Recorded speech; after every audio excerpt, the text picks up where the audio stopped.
بئس ما، وہ بہت بری چیز ہے، اشتروا به انفسهم، جس کے عوض میں انہوں نے اپنے آپ کو بیچ ڈالا۔ اور وہ کیا چیز ہے؟ ان یکفروا بما انزل اللہ بغیا، کہ وہ کفر کرتے ہیں اس چیز کا جو اللہ تعالی نے نازل کی ہے، محض ضد کی وجہ سے۔ ان ینزل اللہ من فضلہ، کہ اللہ نے اپنا فضل نازل کیا ہے، علی من یشاء، جس پر اس نے چاہا، من عبادہ، اپنے بندوں میں سے۔ فباؤوا بغضب علی غضب، پس وہ لوٹے غضب پر غضب لے کر۔ وَلِلْكَافِرِينَ عَذَابٌ مُّهِينٌ، اور کافروں کے لیے رسوا کر دینے والا عذاب ہے۔ انسان جو بھی عمل کرتا ہے وہ اس کے ذریعے اپنے آپ کو بیچ رہا ہوتا ہے۔ جس طرح ہم دنیا میں کوئی اپنا علم بیچتا ہے، کوئی اپنی طاقت بیچتا ہے، کوئی اپنا ہنر بیچتا ہے۔ ہم جو بھی پیسہ کماتے ہیں یا جو بھی چیز حاصل کرتے ہیں وہ کچھ نہ کچھ بیچ کر حاصل کرتے ہیں۔ اسی طرح ہی دین کے معاملے میں ہے کہ ہم اپنا وقت اللہ کو دیتے ہیں، اپنی محنت اللہ کو دیتے ہیں، اپنی صلاحیتیں اللہ کو دیتے ہیں، اور اس کے عوض میں اللہ سے ہم ثواب کماتے ہیں۔ ایسے ہی ایک غلط آدمی ہے کہ وہ اپنی محنت کو، اپنی کوشش کو، اپنی کاوش کو بیچتا ہے اور اس کے عوض میں جہنم کماتا ہے۔ سورۃ توبہ میں اللہ تعالیٰ نے فرمایا ان اللہ اشتری من المؤمنین انفسهم واموالهم بان لهم الجنہ،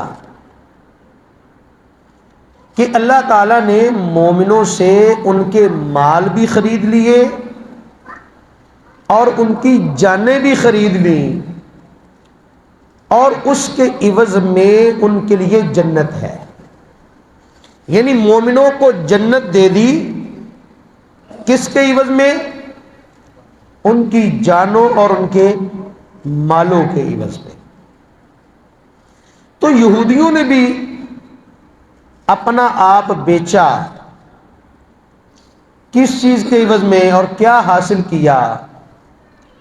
اس کے بارے میں اللہ فرما رہے ہیں بئس ما اشتروا به انفسهم، جس چیز کے عوض میں انہوں نے اپنا آپ بیچ ڈالا وہ بہت بری چیز ہے، کوئی اچھی چیز نہیں ہے۔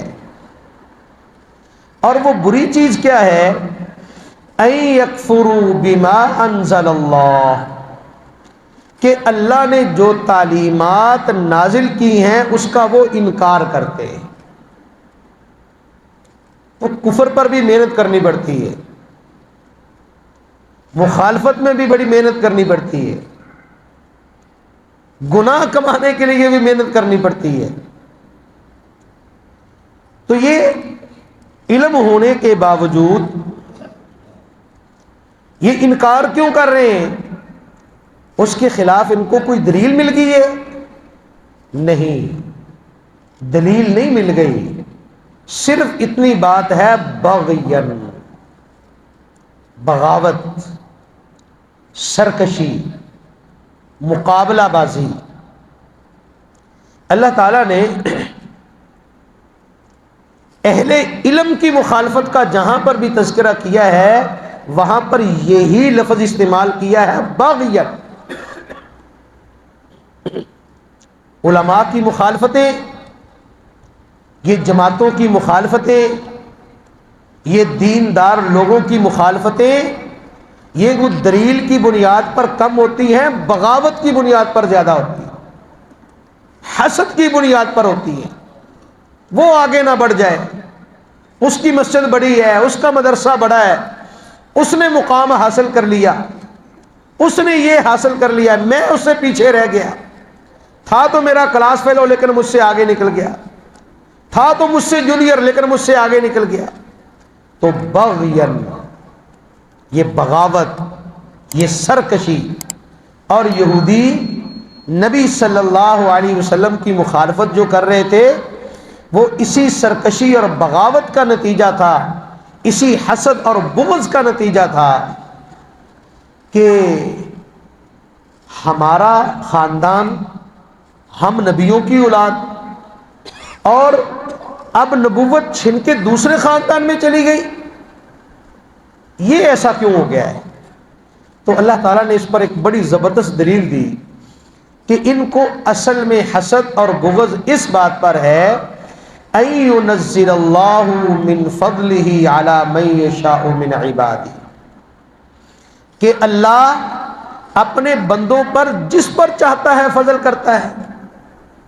حسد بھی تو یہ ہوتا نا کہ اللہ اس کو کیوں دی، یہ چیز اس کو نہیں ملنی چاہیے۔ تو میں یہ کہا کرتا ہوں کہ حسد انسان کو انسان سے ہوتا ہی نہیں، انسان سے حسد نہیں ہوتا، حسد ہمیشہ اللہ سے ہوتا ہے۔ اسی لیے یہ اتنی بری چیز ہے کہ بندہ اللہ کے فیصلے پر اعتراض کر رہا ہوتا ہے کہ اس کو کیوں دی ہے۔ تو یہودیوں کو بھی اعتراض یہ تھا کہ یہ نبوت، اب یہ جو نبوت قیامت تک چلنی ہے، یہ ان کو کیوں ملی، ہمیں کیوں نہیں ملی؟ یعنی گویا اللہ رب العزت یہ بتانا چاہتا ہے کہ یہ چاہتے ہیں کہ میں ان سے پوچھ کر نبوت دوں۔ اور ایک اور جگہ پر اللہ تعالیٰ نے فرمایا کہ یہ میری رحمت کے مالک ہے کہ ان سے پوچھ پوچھ کر میں جس کو چاہوں دوں، یعنی جس کو یہ کہیں ان کو رحمت دوں۔ میں تو مالک ہوں، میں تو خالق ہوں، ان کو جو کچھ دیا ہے وہ بھی میری عطا ہے۔ تو فرمایا کہ اس بات پر ان کو حسد ہے کہ اللہ تعالی اپنی مرضی سے اپنے جس بندے پر چاہتا ہے فضل کیوں کرتا ہے۔ تو ہمارے اندر جو یہ بغض بھرے ہوئے ہیں، یہ حسد بھرے ہوئے ہیں، یہ کیا ہے؟ یہ بھی تو یہی ہے کہ اللہ کے فیصلوں پر اعتراض کہ اس کو کیوں دیا ہے۔ تو اللہ تعالیٰ فرماتا ہے فَبَاءُوا بِغَضَبٍ عَلَىٰ غَضَبٍ، وہ غصے پر غصہ لے کر لوٹے۔ پہلے اپنے نبیوں کی مخالفت، موسیٰ علیہ السلام کی مخالفت، عیسیٰ علیہ السلام کو قتل کرنے کی کوشش، دوسرے نبیوں کی مخالفت، کتنے نبیوں کو جھٹلایا، کتنے نبیوں کو قتل کیا، اور اب آخری نبی حضرت محمد صلی اللہ علیہ وسلم کا بھی انکار۔ تو یہ ہمیشہ ایسے کام کرتے رہے جو اللہ کے غضب کا سبب بنتے رہے۔ فَبَاءُوا بِغَضَبٍ عَلَىٰ غَضَبٍ، غضب پر غضب لے کر لوٹتے رہے۔ یہی بات کہی ہے نا، غیر المغضوب علیہم ولا الضالین، اللہ ان لوگوں کے راستے پر نہ چلانا جن پر غضب ہوا ہے، جو مغضوب ہیں، جن پر تیری لعنتیں ہوئی، تیرا غصہ ہوا۔ تو یہاں پر آ کے پتہ چل گیا کہ وہ مغضوب کون ہے؟ وہ یہودی ہے۔ اور اس کے بعد اللہ تعالیٰ نے فرمایا وَلِلْكَافِرِينَ عَذَابٌ مُّهِينٌ، کافروں کے لیے رسوا کر دینے والا، ذلیل کر دینے والا عذاب ہے، دنیا میں بھی ہے اور آخرت میں بھی ہے۔ یہ لفظ ہماری پنجابی میں بھی استعمال ہوتا ہے۔ ہماری خواتین جب بچوں کو مارتی نا یا دھمکی دیتی ہیں، کہتے تین میں مار مار کے نا مہین کر دینا ہے۔ تو یہ مہین جو ہے نا، یہ اصل میں یہ مہین ہی ہے، کہ تجھے میں نے تباہ کر دینا ہے، تو اس کا مطلب رسوا کر دینا، ذلیل کر دینا، ہلکا کر دینا۔ تو یہودی جو تھے وہ عرب میں اپنے علم کی بنیاد پر، اپنے نسب کی بنیاد پر، خاندان کی بنیاد پر کہ جی یہ نبیوں کے اولاد ہیں، یہ نبیوں کے علم کے وارث ہیں، عرب لوگ ان کی بڑی عزت کرتے تھے۔ تو اللہ نے فرمایا ان کے پاس کچھ بھی نہیں ہے، ان کے پلڑے میں سوائے بغاوت کے، سوائے سرکشی کے، سوائے نبیوں کو قتل کرنے کے، نبیوں کو جھٹلانے کے، ان کے پاس کچھ بھی نہیں ہے۔